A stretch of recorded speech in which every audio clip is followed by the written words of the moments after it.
Qui c'est qui essaye d'appliquer ce qui est écrit dedans? Les résultats? Baruch Hashem. Je vais vous raconter d'abord une petite histoire, comment je suis arrivé à écrire des livres dans ce domaine-là. Le premier livre, c'est ici, Comment maîtriser la colère, qui est sorti à peu près il y a 5-6 ans. Et celui-là qui est sorti à peu près il y a 1 mois de temps, Retrouver la sérénité. Un guide pratique pour atteindre la paix intérieure. Qui c'est qui a besoin de sérénité? Hein? Baruch Hashem. Médecin. Je vais raconter une histoire, comment je suis arrivé à écrire ces livres-là. J'étais Bachor Yeshiva comme vous, Baruch Hashem, jusqu'à que je me suis marié. Toute ma vie, j'étais l'homme le plus calme au monde. J'étais toujours très posé. Rien ne m'énervait. J'étais à l'armée ici en Israël, j'ai fait 3 ans, j'étais sergent d'opération. J'étais dans des choses qui sont très importantes. J'étais toujours très calme. Quand j'ai commencé à étudier la Torah, Baruch Hashem, comme vous, j'étais Bachor Yeshiva. Quand je me suis marié et j'ai eu les enfants, je voyais que putain, j'ai la colère à l'intérieur de moi.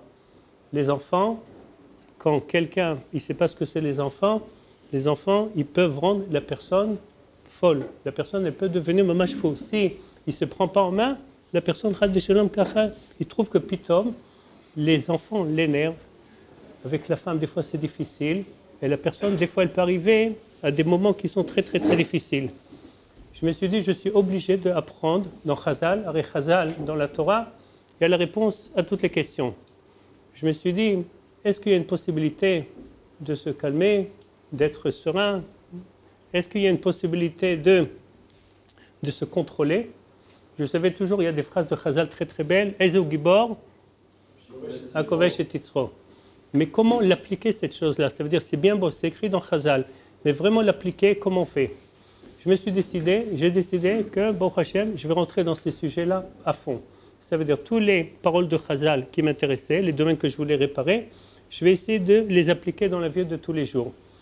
J'ai plongé dans les livres qui parlent sur ces sujets-là. C'est des livres qui ont été écrits déjà dans la Gemara, dans les Mishnayot, des livres qui ont été écrits il y a 1000 ans, il y a 500 ans, il y a 100 ans, et je voyais qu'il y avait des conseils merveilleux. Quand j'ai parlé avec des gens, les gens me disent « Pourquoi que tu ne vas pas écrire ces choses-là » C'est des phrases de Chazal qu'on a tellement besoin de se renforcer. On a tous besoin de ces choses-là, de ces conseils-là. N'en parlons pas dans Shlom Bayit, éduquer les enfants, avec les amis, avec les voisins, partout. On a besoin de savoir comment on applique les conseils de Chazal. Alors, Baruch Hashem, j'ai écrit le premier livre. Baruch Hashem, il a eu un succès terrible. Baruch Hashem, c'était fait par Torah Box, première édition, deuxième édition, troisième édition. Et en Israël, Baruch Hashem, ça a été vendu par des milliers d'exemplaires. Les gens, ils ont besoin de ces choses-là. Je vais parler un peu de ce livre-là. Je vais raconter d'abord une petite histoire. Le Talmud Yerushalmi, il amène une histoire comme ça. Une fois, il y avait un goy qui voulait se convertir. Ce goy-là, dans son métier, il était astrologue. Et une fois après qu'il s'est converti, pour ses affaires, il devait faire un voyage. Dans son voyage, il devait passer par un désert.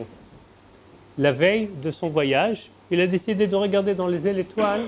Est-ce que c'est bien de prendre ce chemin-là, oui ou non? Il a regardé dans les étoiles, et dans les étoiles, il voyait que son mazal il est mauvais. Son mazal, c'est dangereux. S'il va faire ce voyage-là, ça va être dangereux. Après, il s'est pris en main, il a dit, regarde, mais la Torah, elle dit qu'on ne croit pas à toutes ces étoiles, Israël, mais à la mazal. Israël, ils sont beaucoup plus élevés que le mazal. Donc, je ne vais pas croire de tout ce qui se passe ici. Je vais aller quand même dans ce voyage-là. Je vais avoir confiance dans Hachem. Il prend son voyage, il arrive dans le désert, il est avec son âne, et voilà un moment quand il était dans le désert, il y a un lion qui arrive vers lui en courant.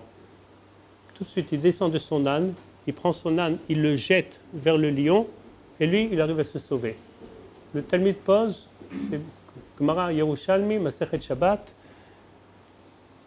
La Gemara, elle demande 2 questions. Comment ça se fait que c'est arrivé cette chose dangereuse-là, que le lion, il voulait le manger? Le Talmud, il dit, c'était son mazal. Selon son mazal, vraiment, il y avait quelque chose de dangereux qui devait arriver chez lui. Deuxième question, comment ça se fait qu'il a été sauvé de cette épreuve-là? Le Talmud répond, parce qu'il a eu confiance de Hachem. Quand on a confiance dans Hachem, ça change toute notre vie. La Torah, le Gaon de Vilna, il dit, le but, pourquoi Kadosh Baruch Hu nous a donné la Torah? Comme ça, on va avoir confiance dans Hachem. Souvent, Le Rav Wolbe Zatzal, il écrit dans le livre Aléchour, vous connaissez sûrement tous le livre Aléchour, c'est un livre qui est très la sagesse juive, c'est un des Gdola Mashgichim, il est décédé il y a plusieurs années. Il dit comme ça, il y a souvent des gens qui veulent Siyata Dishmaya. C'est quoi Siyata Dishmaya? Siyata Dishmaya, c'est une aide du ciel. Et les gens ils demandent pourquoi Kadosh Baruch Hu ne m'aide pas. Comment c'est possible qu'il ne m'aide pas? Le Rav Wolbe dit comme ça, écoutez bien. À l'intérieur de vous, de chaque être humain, on a des forces. Le problème, c'est qu'on n'utilise pas toutes les forces qu'on a. Même les scientifiques goy, ils disent combien de pourcentage de capacité on utilise? Entre 3 et 5%. Où sont les autres 95% qu'on a à l'intérieur de nous? On ne les utilise pas. Pourquoi on ne les utilise pas? C'est souvent parce que nous, on se met des blocages dans la tête. Vous connaissez tous le marathon. Quand on court le marathon, c'est 42 km.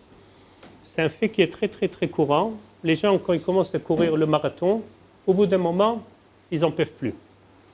Ils sont essoufflés, ils en ont marre, ils n'arrivent plus à bouger. Ils se disent, ça y est, je suis arrivé à ma limite, je ne peux plus continuer comme ça. Je vais arrêter. Il y a des gens aussi qui se disent, bon, je crois que je vais arrêter, mais je vais continuer encore 5 minutes. Ils continuent à courir encore 5 minutes, et puis Tom, qu'est-ce qu'ils voient? Qu'ils ont encore la force à continuer à courir. Ils ont encore beaucoup plus de force que ce qu'ils ont pensé. En fait, qu'est-ce qui s'est passé? Au départ, ils pensaient qu'ils étaient sûrs qu'ils n'ont plus la capacité de courir. Et puis Tom, ils voient à l'intérieur d'eux qu'ils ont cette capacité de courir encore et encore et encore. Qu'est-ce qui s'est passé?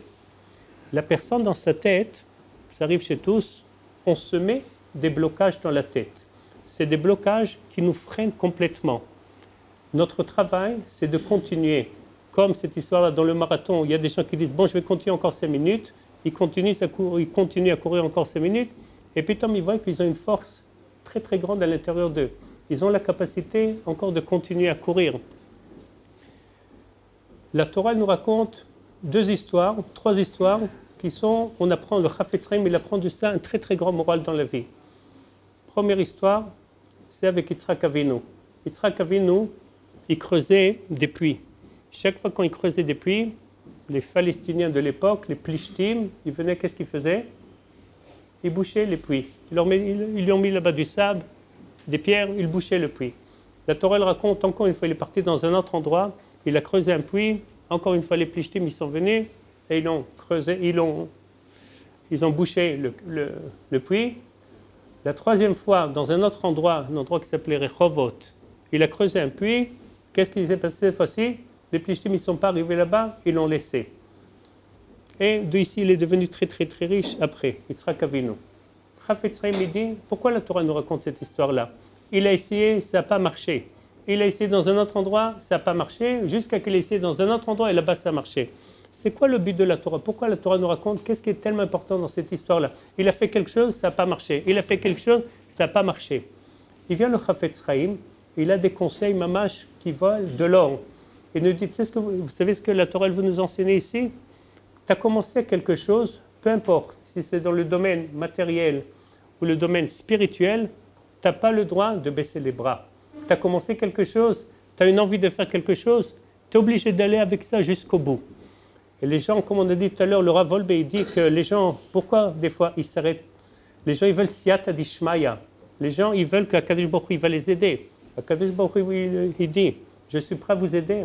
J'ai beaucoup plus envie, moi, de vous aider que vous de se faire aider. Mais à une seule condition. Je vous ai donné des forces, je vous ai donné des capacités. Utilisez les forces que je vous ai données. Pourquoi je vous ai donné des forces? Vous avez essayé un peu, vous voulez déjà qu'Akadosh Baruch Hu vous aide. Mais attends, mais tous les 95% de forces que je t'ai données, qu'est-ce qui se passe avec ces forces-là? Tu ne peux pas utiliser? Pourquoi je les ai données, ces forces-là? Dans la Torah, donc, la première histoire, on apprend, on ne se décourage pas. Une autre histoire très connue. Batia, la fille de Paro. Aussi, elle a décidé de se convertir. On connaît tous l'histoire. Une fois, elle est partie dans le Nil. Elle est partie avec ses servantes. Elle voit un berceau de loi. Vatishlach et Tamata, la Torah nous raconte que Vatishlach et Tamata, Rachid dit 2 pérouchim. Premier pérouche, elle a envoyé sa servante lui chercher le berceau. On va regarder maintenant le 2e pérouche qui nous intéresse un peu plus. C'est quoi Vatishlach et Tamata? Elle a pris son bras, elle a penché son bras. vers le berceau. Rashi nous dit, il y a eu un miracle, son bras, il s'est allongé jusqu'à qu'elle a pu prendre le berceau chez elle. Il nous dit le Chafetz Chaim, qu'est-ce qu'on apprend de cette histoire-là? Elle a fait son maximum d'efforts, mais pas rien qu'un effort. À tout prix, elle voulait prendre ce berceau-là. Elle avait du ratson.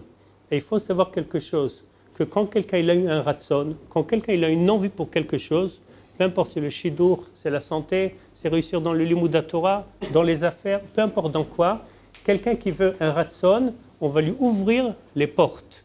C'est écrit sur une Gemara Meforeshet. Gemara Masechet Makot, elle dit comme ça. Bederech she'adam rotze lilech, molichim oto. Ça veut dire quoi? Le chemin qu'un homme il veut prendre, on va l'aider. Comment on va l'aider? Le Maharsha, à la fin de Masechet Makot, vous ouvrez, il écrit là-bas, quand quelqu'un il a très envie de quelque chose, il a un ratson, on ne sait pas comment ça marche, ça crée des anges, ça crée la volonté, elle crée des anges qui vont le guider dans le chemin. La Gemara elle dit ici, Imadam Rotzeliter, alors il va trouver le chemin pour la pureté. Quelqu'un qui veut se impurifier, aussi on va l'aider. Ça marche comme ça. On a une volonté, dans ce qu'on a envie de faire dans la vie, Hachem va nous aider. Qu'est-ce qu'il demande à Hachem? Ne baissez pas les bras. Une troisième histoire, Chafetz Chaim toujours, il raconte, quand Bnei Israël, ils étaient dans l'Égypte, en Égypte, ils étaient esclaves. Ils travaillaient à Vodat Parech. Quand ils sont sortis de Mitzrayim, Kadosh Baruch Hu les a ordonnés de fabriquer le Mishkan. Il y a écrit que chacun il amenait Kesef, Zav, Nechosh et ils ont amené des choses pour fabriquer le Mishkan. Il y avait plusieurs ouvriers. Il y avait Betzalel, lui c'était le responsable. Et il y avait tous les gens aussi qui sont venus et ils ont commencé à construire. Il n'était pas seul, lui c'était le grand patron, mais chacun il avait son devoir. Un il a fabriqué la parochet, l'autre il a coupé les bois, chacun il a fait les autres, ils ont fait le misbeach. Le Chafetz Chaim il demande, regarde, mais comment c'est possible?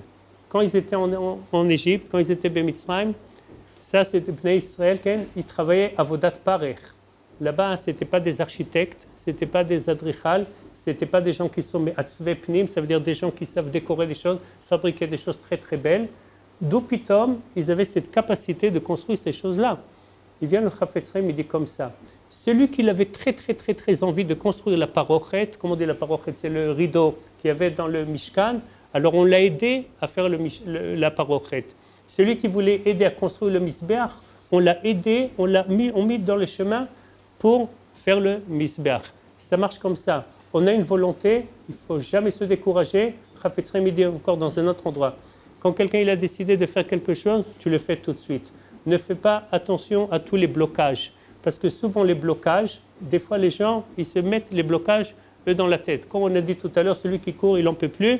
En fait, s'il va continuer, il va trouver qu'il a encore la possibilité à courir. Il y a encore quelque chose, un élément qui est très important. On apprend ça du Rav Wolbe. Comment quelqu'un, par exemple, il a décidé d'arrêter de fumer?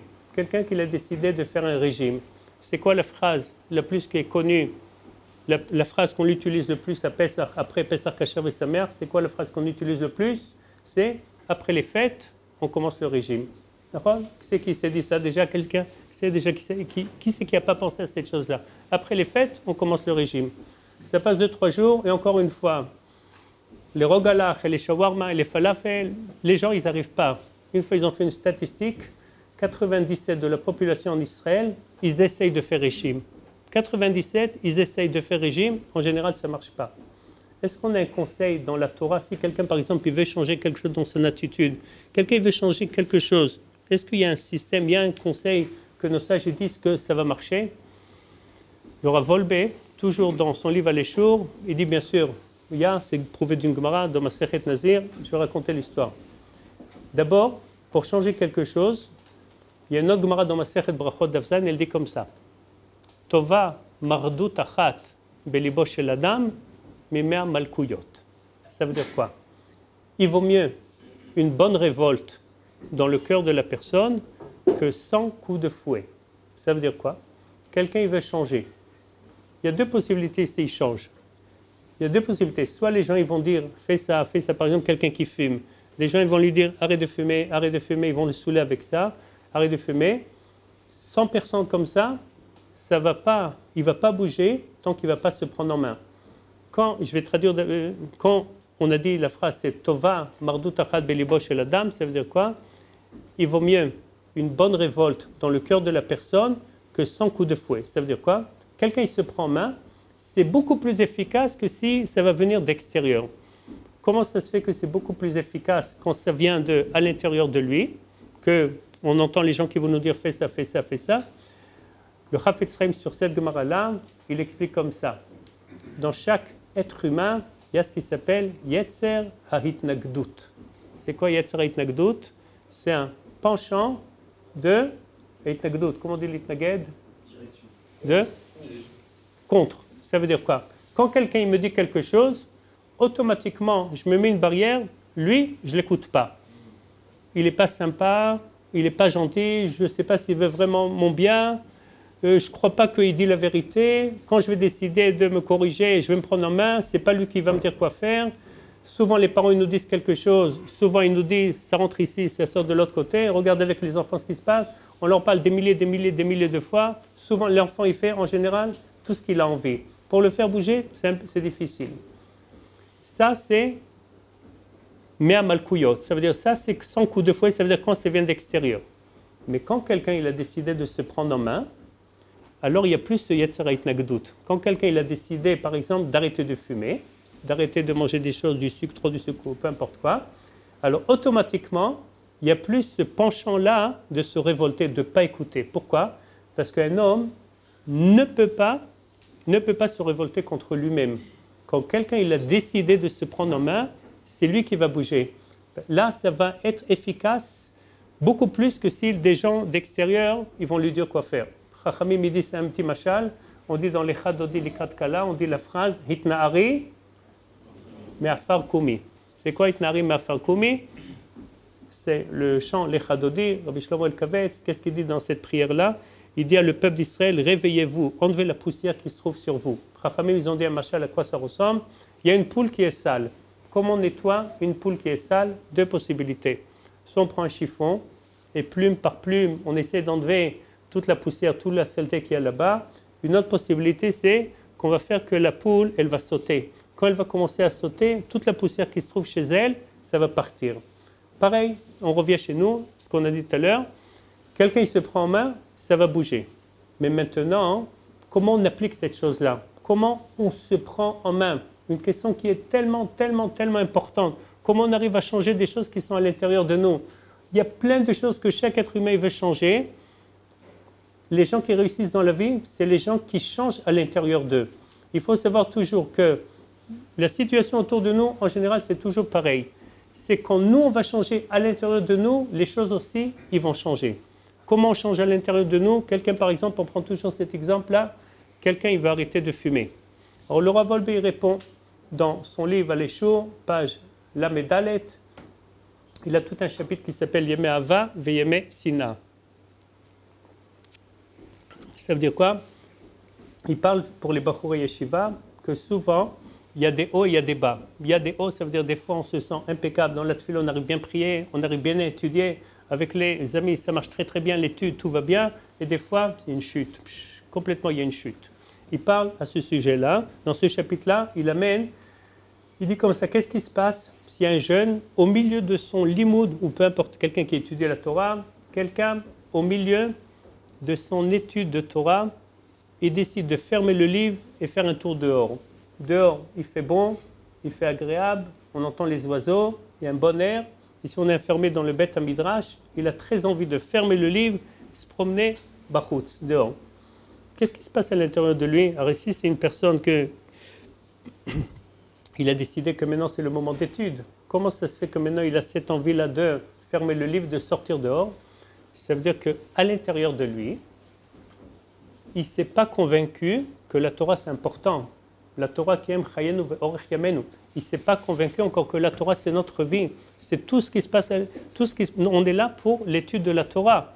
La Torah c'est le centre de la Torah c'est le centre de la vie. Si quelqu'un à l'intérieur de lui, il ne sait pas ces choses-là, au milieu de son étude, il a envie de fermer le livre, et veut sortir dehors, ça veut dire qu'à l'intérieur de lui, ce n'est pas assez important.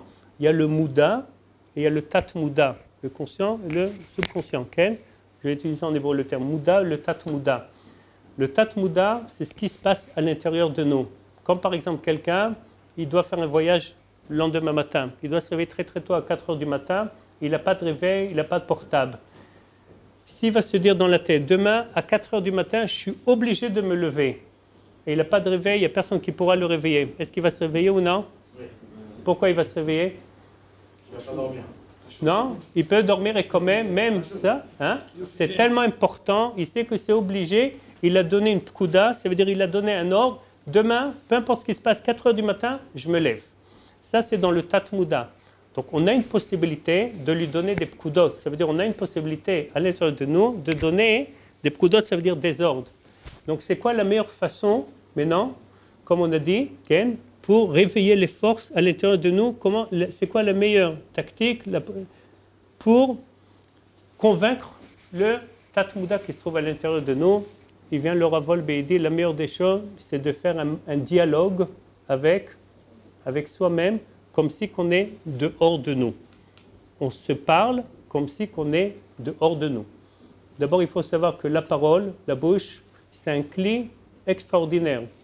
Oy va voy, celui qui étudie la Torah, rien que dans la tête, et il ne fait pas sortir ça de sa bouche. La Gemara, elle raconte, il y avait une femme, la femme de Rabbi Meir, comment elle s'appelait? Brouria.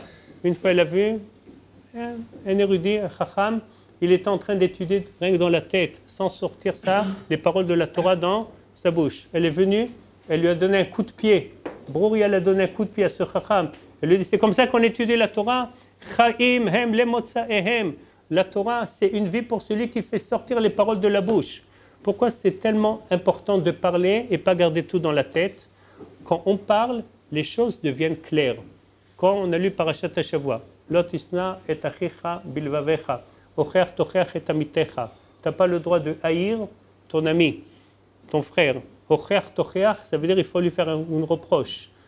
La Torah nous dit, quand il y a des problèmes entre les gens, la meilleure façon, il y a des choses qu'on ne sait pas claires, la meilleure des choses, c'est de discuter, c'est de parler ensemble, c'est de régler tout. On n'a pas le droit de rester avec des choses qui ne sont pas claires. Il faut parler, parler, parler. Tous les problèmes, toutes les choses qu'on n'est pas d'accord, il faut parler. Il ne faut pas garder ça dans le cœur. Il faut faire tous les moyens pour parler. Donc il dit, le Rav Wolbe, comment on fait ce dialogue-là avec soi-même? Écoutez bien. Quelqu'un, par exemple, on va prendre l'exemple de quelqu'un qui n'arrive pas à se réveiller le matin. Vous connaissez ce problème? Okay? Quelqu'un, il n'arrive pas à se réveiller le matin. Il a envie, dans la journée, il a envie de se réveiller, mais à 7 h du matin, je ne sais pas à quelle heure la tefila ici, 7 h, 7h30 7h30, vous vous réveillez à 7 h, 7 h moins quart, okay? C'est presque une mission impossible, c'est la mission presque de Triyat HaMetim. C'est quoi Triyat HaMetim? C'est de réveiller quelqu'un qui est comme un cadavre. Faire Triyat HaMetim, il y a écrit Shena Sechad Mishishim Lamita, c'est 1/60e de la mort, okay? Et pour réveiller quelqu'un, c'est difficile. Maintenant, pour se réveiller ou pour faire quoi que ce soit, ce n'est pas au moment de l'épreuve qu'on pourra gagner. Ça ne se passe pas comme ça.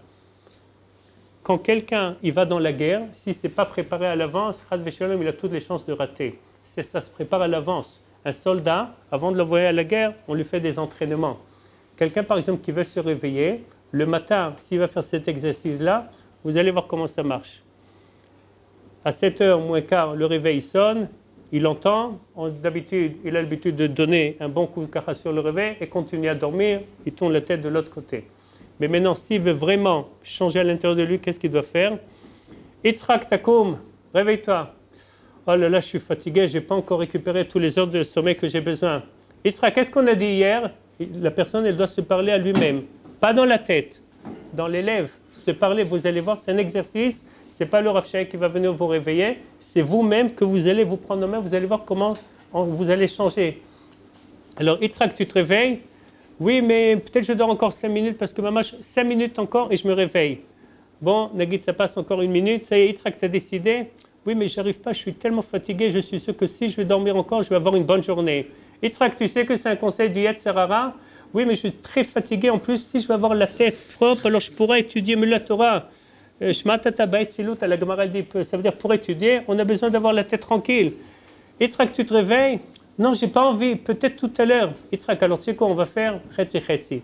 Tu vas mettre un pied dehors du lit. Mais mets un pied dehors. Bon, il va mettre un pied dehors du lit. Dès qu'il a mis un autre pied dehors du lit, Yitzhak, il va se parler à lui-même, il va dire, Yitzhak, où est ton autre pied? Là, il continue à dormir. Mais mets-le une minute dehors. La personne, dès qu'il a mis ses deux pieds dehors, boum, il va monter comme une flèche. Bezat Hashem, il va se réveiller. Quelqu'un, par exemple, qui veut arrêter de fumer. Il y a des gens qui fument ici? Hein? Quelqu'un va faire un dialogue avec soi-même. On peut faire dans tous les domaines dans la vie. Dans tout ce qu'on veut prendre dans la vie, vous allez voir que c'est un conseil qui est merveilleux. Yitzhak, alors encore tu fumes? Oui, ça me détend la cigarette. C'est tellement agréable de fumer une cigarette. Yitzhak, tu as envie de regarder la couleur de tes poumons? Non, non, je préfère pas savoir. Pourquoi non? Parce que j'ai un oncle, il est mort à l'âge de 119 ans et toute sa vie il fumait 5 paquets de cigarettes par jour. Yitzhak, est-ce que tous les gens ils sont comme ça? Non, tu sais combien, comme c'est dangereux la cigarette? Oui, mais je suis jeune, je dois profiter, je dois kiffer. Déjà, je suis à la yeshiva. C'est un peu difficile pour moi. J'ai quitté la France. J'avais l'habitude de sortir à droite, à gauche. Maintenant, je suis enfermé là avec des livres d'il y a 1000 ans en arrière, avec des petites lettres comme ça, tout ça. J'ai besoin de me détendre. Je suis obligé de cette cigarette-là. Yitzhak, tu es en chidour? Non, pas encore. Qui c'est qui voudra se marier avec moi? Mais tu aimerais te marier? Oui. Est-ce que ta femme, tu crois qu'elle va voir? Elle va être contente. Vous savez que dans les Shidurim Borchem, j'ai marié un fils il n'y a pas longtemps. C'est chez Toda Rabba. Je sais que c'est très, de plus en plus. Dès que, par exemple, on parle sur un Shidur, qu'on cherche un Shidur car pour la fille, dès qu'un Bachour, il fume, ça lui baisse complètement les pourcentages. Quelqu'un qui fume, ça lui baisse complètement. De plus en plus, en Israël, c'est un fait, chez les religieux, chez les un peu partout. Dès que le Bachour, il fume, complètement, ça lui baisse. Il peut être impeccable, brillant, dans la Torah, bonne famille, bonne ligne de conduite, midot tovot, il fume, ça enlève complètement. N'en parlons pas si c'est un grand fumeur, alors Bichlal, on ne s'approche même pas à lui. Alors Yitzhak, il continue à se demander, Yitzhak, alors comment tu vas faire? Non, alors il se dit, non, je vais fumer jusqu'au Shidour. Dès que j'arrive au Shidour, je vais dire à la fille, je fumais un peu, mais pas tellement, mais j'ai arrêté complètement. Mais pour l'instant, tu vas continuer. Je suis obligé de continuer parce que j'ai besoin d'une joie dans la vie. Et la seule joie que j'ai dans la vie, c'est cette cigarette-là.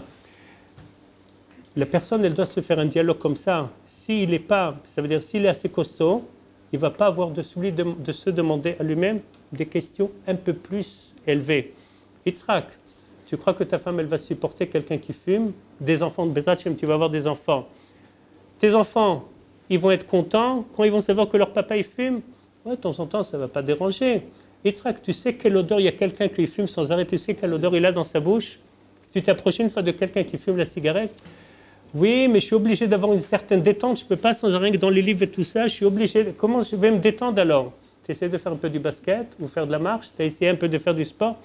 Oui, mais c'est fatigant, la cigarette, c'est tout de suite. On prend une cigarette et tout de suite, car on est détendu. Comme ça, la personne, elle peut se faire un dialogue, elle continue à se parler lui-même. Et c'est une promesse de Chazal que ça change la personne.